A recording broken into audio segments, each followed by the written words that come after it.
Fala galera, tudo certo? Passando aqui rapidinho, só para pedir para vocês aí o like e para se inscrever no nosso canal, que isso ajuda muito a produção do nosso conteúdo, beleza? Valeu, espero que gostem aí do vídeo. Fala galera, mais um vídeo aqui no nosso canal e hoje a gente vai voltar a falar sobre seleção brasileira, né? Só que infelizmente é para falar da eliminação que ocorreu aí no final de semana, nas quartas de final contra o Uruguai. Um confronto que era de fato muito difícil.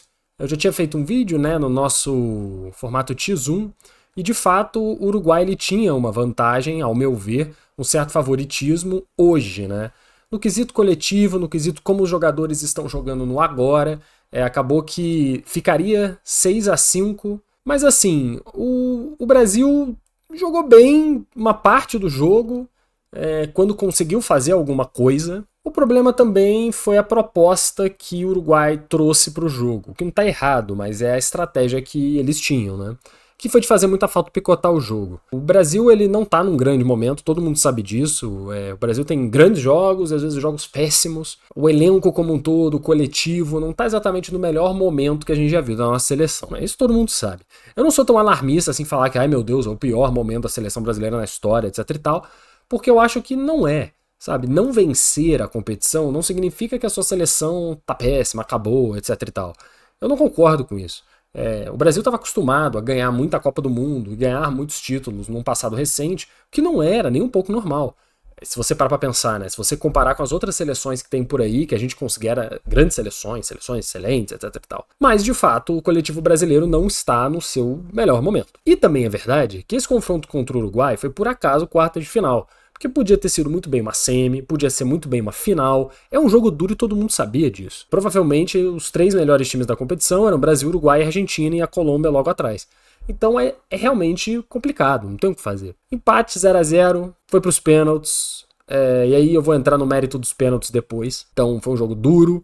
Teve um certo momento que aos 60 e poucos minutos do segundo tempo, né? O jogo já tinha mais de 30 faltas, o que significa uma falta a cada 2 minutos de jogo, basicamente. Resumindo, o jogo não andou. Acho que todo mundo que viu o jogo, né, vai ter a mesma sensação que eu tive, que foi de que o jogo não aconteceu. Os times, nem o Brasil nem o Uruguai, estavam muito empolgados assim, então cometiam muitos erros, só que tinha muita falta, o jogo era muito parado. Toda hora alguém caía no chão, toda hora tinha uma mão no rosto de alguém, toda hora alguma coisa acontecia. Teve o lance da expulsão do jogador do Uruguai, que foi uma expulsão absolutamente correta, porque ele quase quebrou o tornozelo do Rodrigo, numa entrada criminosa por trás. Só que só nisso aí teve VAR, e aí o jogador não sai do campo. Acho que foi só 5 minutos nessa brincadeira, e no final teve 7 de acréscimo. Deveria ter tido 12, 13, 15 minutos de acréscimo se fosse realmente reaver o tempo perdido do jogo. Isso atrapalha o Brasil, que é um time que tem jogadores mais rápidos, jogadores mais de transição, né, e não tanto de força física, que é mais o jogo do Uruguai. Então o jogo acabou ficando bem complicado. Não tem nem muito o que falar sobre o jogo, porque não aconteceu quase nada. Tiveram algumas chances, né? O Brasil teve algumas chances, que o Endrick finalizou muito mal. A gente teve o Rafinha, que teve uma chance cara a cara com o goleiro, que ele não conseguiu finalizar muito bem também.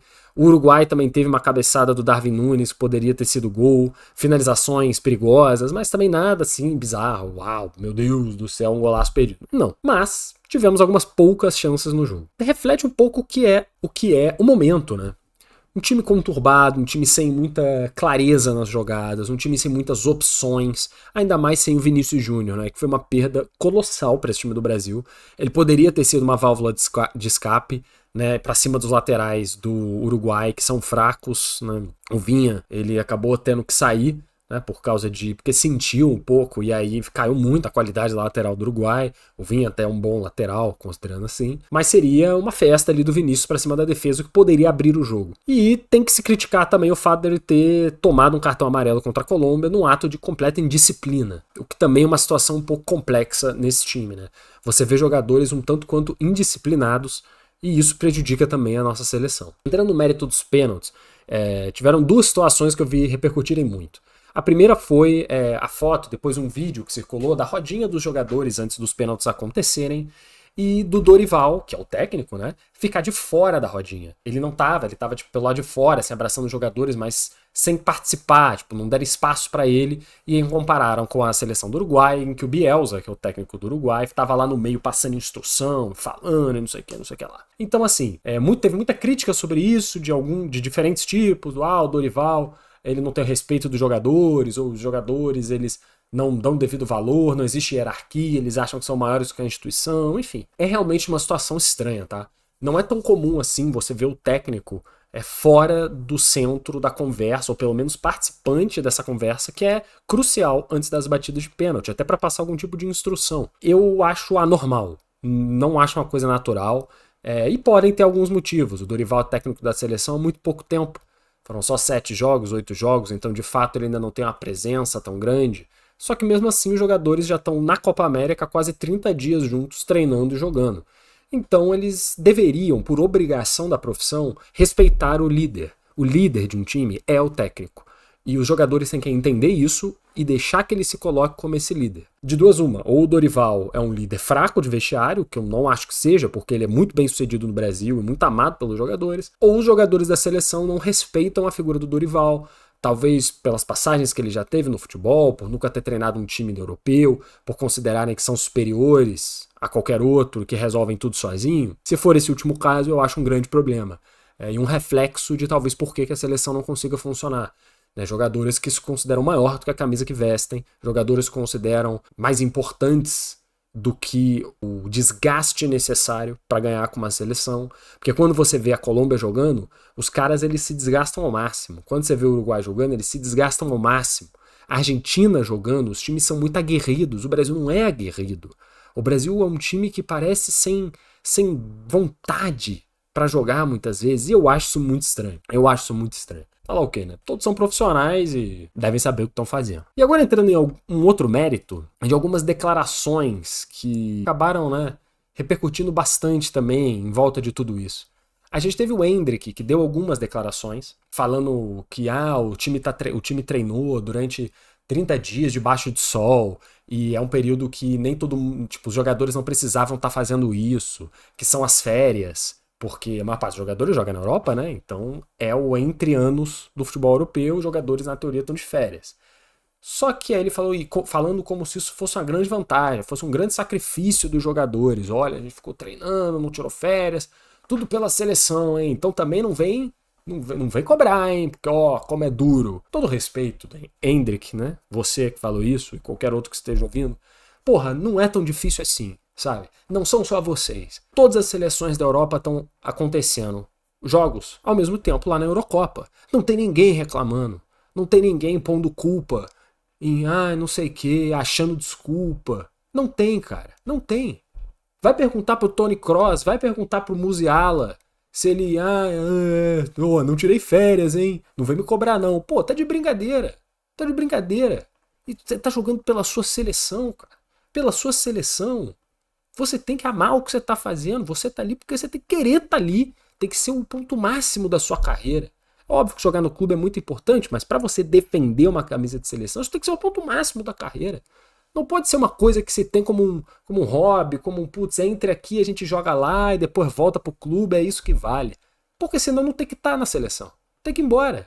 Não pode mais ser convocado. Não pode mais aceitar a convocação e que venha um jogador que pode até ser tecnicamente pior, mas que está mais afim de estar lá. Que é o que a gente vê, por exemplo, na seleção do Uruguai. Tem uns caras que são tecnicamente bem precários, mas pelo menos estão afim de estar lá. E ajudam de algum modo a seleção. Então, essa é a minha opinião sobre esse tipo de declaração. Tem que tomar cuidado com essas coisas, né? E isso eu acho que anda muito em caminho com as declarações do Andreas Pereira, que antes do jogo falou que o meio de campo do Brasil é da Premier League, o meio de campo do Uruguai tem jogadores que jogam em times menores, que jogam em times do Brasil e não sei o que lá, e que eles desejariam ter esse meio de campo da seleção brasileira porque é um meio de campo de Premier League. E cara, de novo, é muito complicado isso, porque Andreas Pereira joga no Fulham, que com todo respeito é um time de merda. O João Gomes joga no Wolverhampton, que com todo respeito também é um time de merda. O Bruno Guimarães joga no Newcastle, que com todo respeito, até 3 anos atrás, antes de ser comprado por um bando de bilionário árabe, também era um time de merda. Times que não tem camisa relevante. Mas já ganhou, porque é na Inglaterra. Não tem camisa relevante, não importa, cara. Dane-se que você joga na Premier League. A Premier League também tem um monte de time cheio de bagre, cara. Cheio de bagre. Você tem times bons, é claro, você tem times que são tops, é verdade. E você tem time que é cheio de bagre. E você não pode colocar isso e subir nesse pedestal. Porque quando você sobe nesse pedestal, acontece o que aconteceu. Tu não joga nada. Tu não joga nada. E aí o Valverde, que joga no Real Madrid, que é um time muito maior do que o do meio de campo do Brasil, não abriu a boca pra falar nada. Ficou quietinho. Foi lá e jogou. Que o De La Cruz, que joga no Flamengo, um time do Brasil, muito inferior aos times europeus, jogou pra caramba. Muito mais do que o Andréas Pereira, que ficou falando um monte de coisa. Jogar em um respectivo time não diz tudo sobre o jogador. Não diz tudo sobre o jogador.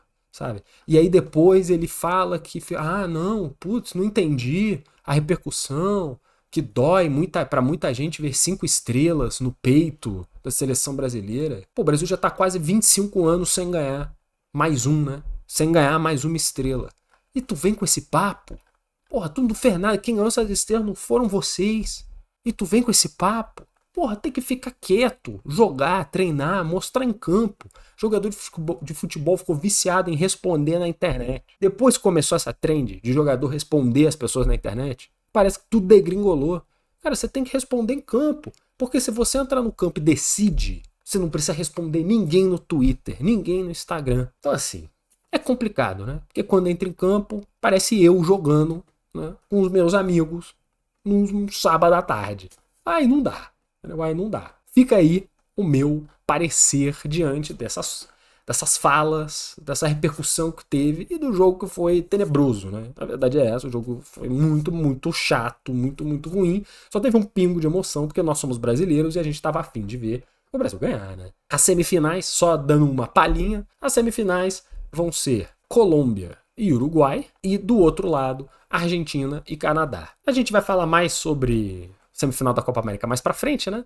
Só que pra mim a Argentina deve ganhar do Canadá sem tanta dificuldade. Colômbia e Uruguai vai ser um jogo nos mesmos moldes que foi Uruguai e Brasil.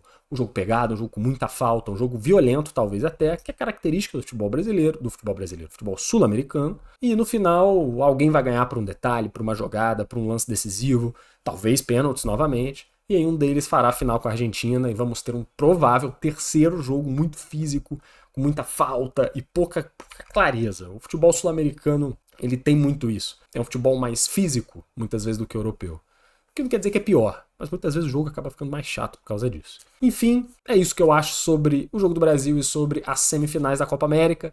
Essa semana vamos voltar para falar um pouquinho mais sobre, né, as semifinais e também sobre as semis da Euro, né? E mais alguns tópicos diferentes que eu vou trazer também essa semana. Beleza? Espero que tenham gostado do vídeo, da minha opinião. Deixem nos comentários a opinião de vocês sobre a seleção brasileira. Qual que é o motivo da seleção estar assim? É um motivo? Mais de um motivo? É o técnico? São os jogadores? O que está acontecendo? É a CBF? Sei lá. Tem solução?